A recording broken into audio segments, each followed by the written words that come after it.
So first Ratan Tata greenfield road గురించి మాట్లాడదాం. ఈ రోడ్ ఫేజ్ 1 పనులు స్టార్ట్ అయిపోయినాయి. మనం ఇప్పుడు ఎగ్జాక్ట్ గా నుంచింది కూడా ఈ 330 ఫీట్ గ్రీన్ఫీల్డ్ రోడ్ మధ్యలో. నా వెనకాల మీరు చూడొచ్చు, పనులు కూడా శరవేగంగా చేస్తున్నారు. ఆల్రెడీ ఇంతకు ముందు హైకోర్టు ఇచ్చిన తీర్పు ప్రకారం గవర్నమెంట్ ల్యాండ్ పూలింగ్ చేసిన ఏరియాస్ లో ప్రెసెంట్ చదురు చేసే పనులు అయితే చేస్తున్నారు. మీరు చూస్తున్న ఈ విజువల్స్ ఎక్స్క్లూజివ్. నాకు తెలిసి ఇప్పటి వరకు ఏ యూట్యూబ్ ఛానల్లో కూడా రాలేదు అని అనుకుంటున్నా. ఫేజ్ 1 పనులకు గాను రిత్విక్ ప్రాపర్టీస్ అనే సంస్థ టెండర్ దక్కించుకుంది. వాళ్ళ సమక్షంలోనే ఈ పనులన్నీ జరుగుతున్నాయి. ఈ రోడ్ విశేషాలకి వస్తే, ఓఆర్ఆర్ ఎగ్జిట్ 13 రావిర్యాల దగ్గర నుంచి అమంగల్ మండలం ఆకుతోటపల్లి మీదుగా RRR ఎగ్జిట్ నియర్ బై వరకు ప్లాన్ చేశారు. ఈ రోడ్ 2 ఫేజెస్ లో నిర్మించబోతున్నారు. ఫేజ్ 1 విలేజెస్ లిస్ట్ వచ్చేసరికి ఫిరోజ్గూడ, కొంగర్కలన్, కొంగర్కుర్ద్, లేమూరు, తిమ్మాపూరు, రాచులూరు, గుమ్మడవెల్లి, పంజాగూడ, మీర్ఖాన్పేట.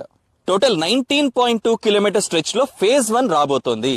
ఈ ఫేజ్ 1 లో చాలా వరకు భూసేకరణ ప్రక్రియ కంప్లీట్ అయింది. ఫేజ్ 1 వర్క్స్ దక్కించుకుంది బీజేపీ ఎంపీ సీఎం రమేష్ గారి రిత్విక్ ప్రాజెక్ట్స్ అనే సంస్థ. ఈ రోడ్ ఫేజ్ 1 మీర్ఖాన్పేట వరకు వీరే నిర్మించబోతున్నారు. ఇంక ఈ రోడ్ ఫేజ్ 2 డీటెయిల్స్ లోకి వెళ్తే, మీర్ఖాన్పేట నుంచి కుర్మిద్ద, ఎక్వైపల్లి, ముద్విన్, మర్రిపల్లి, కోనాపూర్, ఆకుతోటపల్లి, సాకిబండ తండా, ముర్తాజ్పల్లి, మాలేపల్లి వరకు రాబోతోంది, which is near to RRR. Total 22.3 kilometres వరకు ఫేజ్ 2 లో ఈ రోడ్ రాబోతోంది. ప్రెసెంట్ ఈ ఫేజ్ 2 రూట్ కి సర్వే పనులు కూడా జరుగుతున్నాయి. ఎలక్షన్స్ అయిపోయినాయి కాబట్టి ఈ రూట్ లో సర్వే కంప్లీట్ చేసి త్వరలోనే ల్యాండ్ పూలింగ్ నోటిఫికేషన్ రిలీజ్ చేయబోతున్నారు. ఈ రోడ్ కి సంబంధించిన విడతలు కూడా చాలా